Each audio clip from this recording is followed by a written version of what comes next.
is the Lord's grace and guidance. Miss Margarita, can you lead us prayer? Praying as is, if you have other beliefs, I respect and honor you. You can pray to your own source. This will create a safe space for everyone. Okay, amen. So, okay class, before take your seat, please pick up the pieces of paper under your chair. Okay class, please be seated. Sit properly. Here comes another day to learn, practice, and rehearse our knowledge and skills for the future. Class, let us reminded that we have class agreement. First is the be respectful and kind. Second, listen when the others are talking. And 3, raise your hand if you want to recite or for permission to speak. And last is listen and attentively. Let's do the discussion. So, do you have any other rules to add? Anyone? No, ma'am. Okay. So, there being no additional to the agreement, so I assume we are clear with that. Yes, ma'am. So, let's check your attendance, alright? Is there anyone absent for today? None. Okay, that's good to hear. I wish your perfect attendance will always be maintained at this moment. Let us review our topic last meeting, which is 3 types of communication. What are those again? Yes, anyone? Ma'am, Yes, Miss Abel. the 3 types of communications are verbal, non-verbal, and visual communication. Very good. So, what is verbal communication again, class? Miss Umpa. Yes, ma'am. Verbal communication.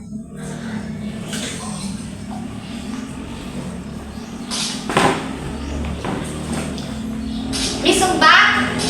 Wait, ma'am.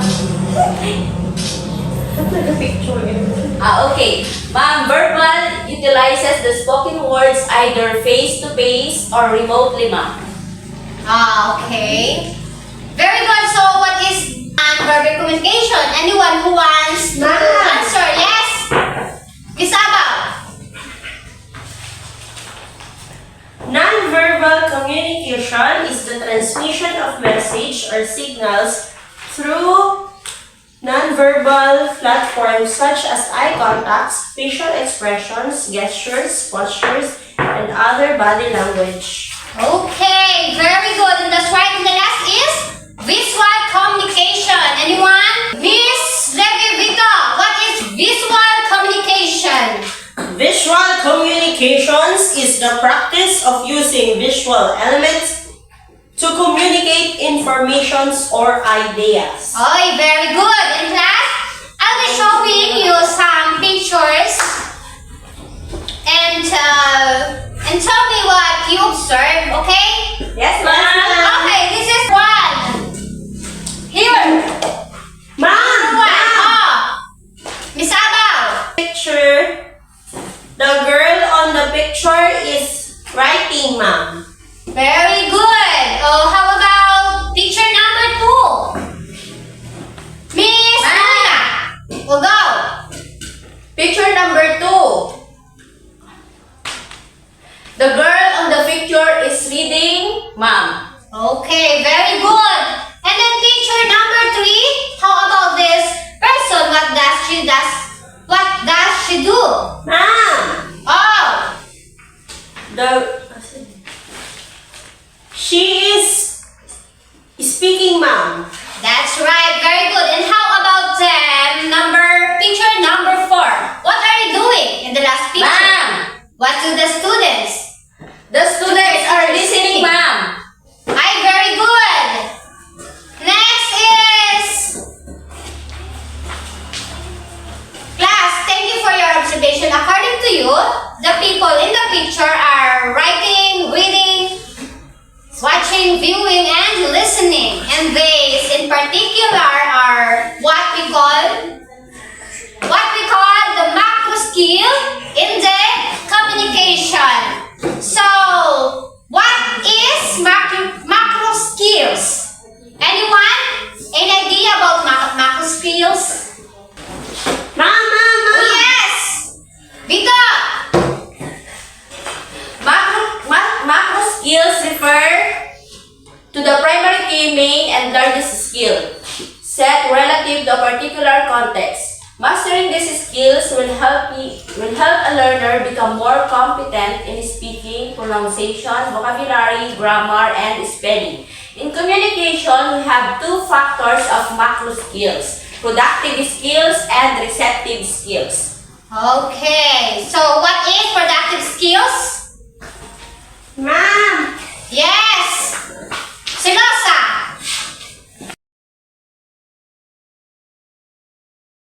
Productive skills consist of oral presentation, written, studies, and reports. Okay, so speaking and listening are called the productive skills. Why? Because we use the language to produce a message through speech on written text. So what is receptive skills naman? Any idea about receptive skills? Yes, Miss Umba. Yes, ma'am. Receptive skills comprise. Okay. Ma'am, receptive skills comprise silent reading and following the media.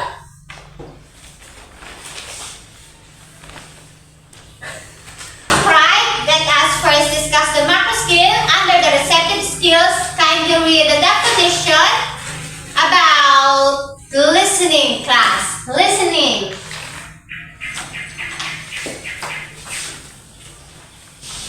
Miss Vito.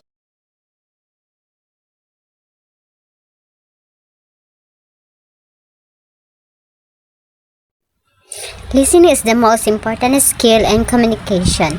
It is a mental operation involving processing in sound waves, interpreting their meanings, and storing their memory. Listening effectively improves personal relationships through the reduction of conflict. Okay, listening macro skill in language learning. Learning to the target language improves language ability, the sound, rhythm, intonation, and the stress of the language can only be perfectly adapted through listening. To understand the nuances in a particular language, one must be able to listen. It's a communication technique that requires the listeners to understand, interpret, and evaluate what they hear of. So next we have reading. Kindly read the definition. Anyone? Okay, class, that's great. Okay, listening, a macro skill in language learning. Learning to the target language. Kindly read the definition. Anyone, class? Reading is the way a person gets information from written letters and words.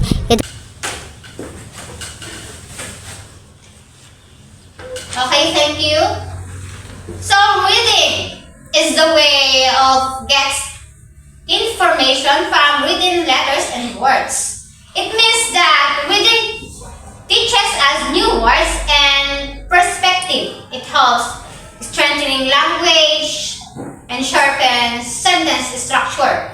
So another vital rule of reading skill is perfecting our oratory skills, and the last under the receptive skills is viewing. Please kindly read its meaning, class, of viewing. What is viewing? Viewing refers to perceiving, examining, interpreting, and construction meaning from visual images and is crucial to improving comprehension of print and non-print materials. Okay, take note, class. It is the process of understanding visual text that come in various formats, such as TV shows, advertisements, films, videos, and images. In short, viewing is the act of reading visual cues. Next is under the productive skills. We have speaking and writing. Please kindly read the definition of speaking. Speaking is the act of talking to someone, of making an utterance with intentional and unintentional dealings, or of the discourse of a person who really speaks. Yes, speaking is the delivery of language through the mouth. Speaking allows us to communicate with others and expresses our thought and feelings. Now for writing, kindly read the definition. Anyone? Writing is the process of using some symbols to communicate thoughts and ideas in a readable form. Okay, thank you. Writing is the process of using some symbols to communicate thoughts and ideas in a readable form. Right. Okay, thank you, Ms. Losa. It means that writing equips as communication and thinking skills.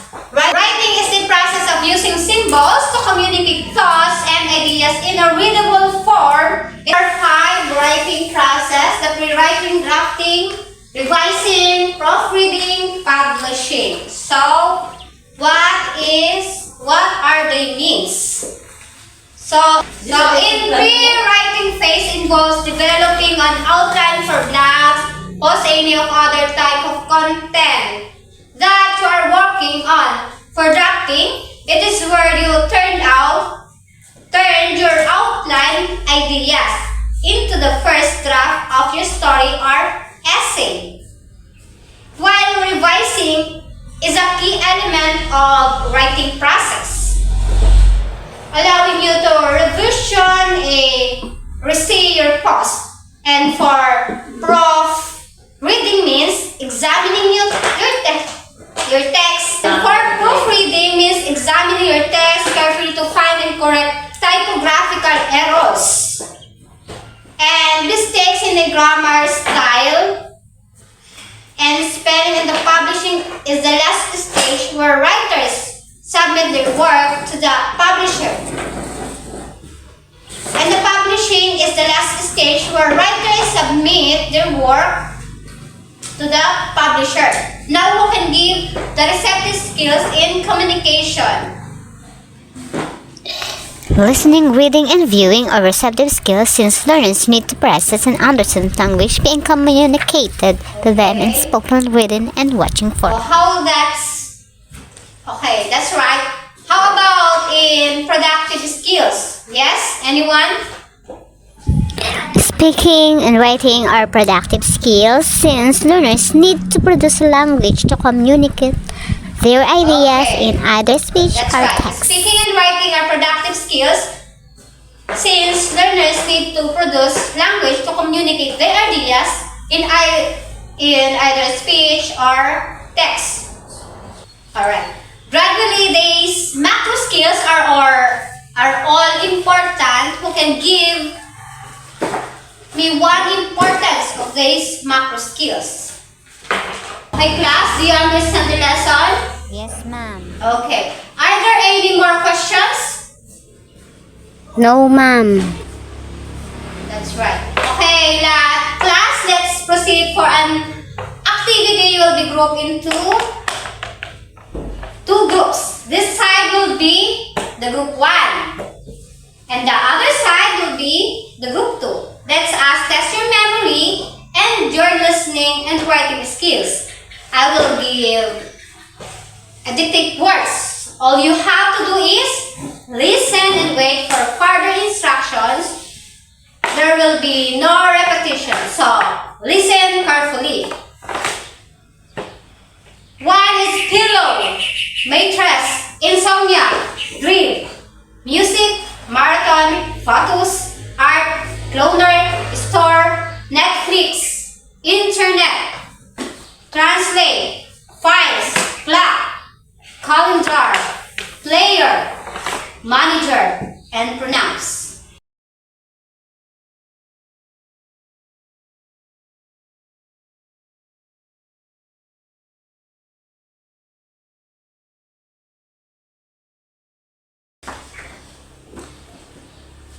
Now,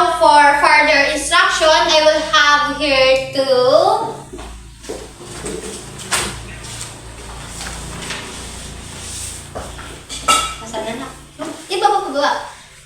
Now, for further instruction, I will have here 2 pieces of bond paper in which you're going to write the words that you think belong to the list that I dictated earlier. You have 2 minutes to do this activity. Okay, you may start. Okay, class, your time is up. Kindly pause your output in front. Take note that correct spelling will be taken into consideration. Are you ready? Okay lang assignment din sa Yes, ma'am.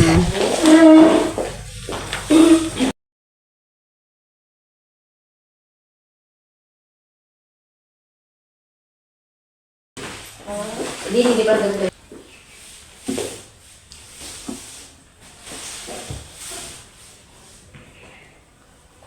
Okay, class.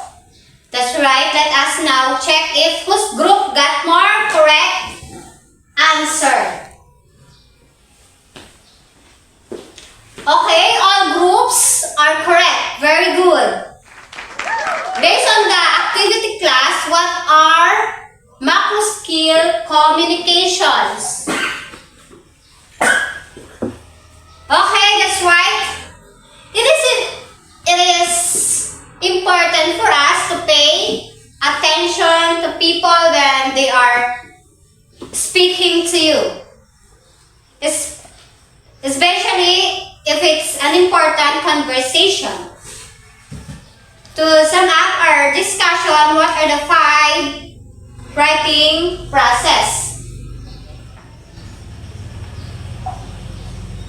Very good. These are essential for the communication process and can make a huge difference to your effectivity in the workplace, social situations, and personal life. Also, it's awesome. Let's give them a 10 times clap. 1, 2, 3, 4, 5, 6, 7, 8, 9, 10. Okay, very good, class. I'm glad that you are all have broad understanding about this topic. For your assignment, listen to the song "The Sound of Silence" by Simon and Garfunkel. Write what is the song trying to convey and also write those unfamiliar words that you'll encounter and find their meaning. Is that clear, class? Okay. So, class, Yes, other ma'am. teachers, and go back to your proper seat.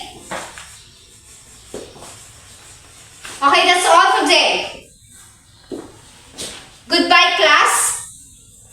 Okay, class dismissed. Goodbye, ma'am.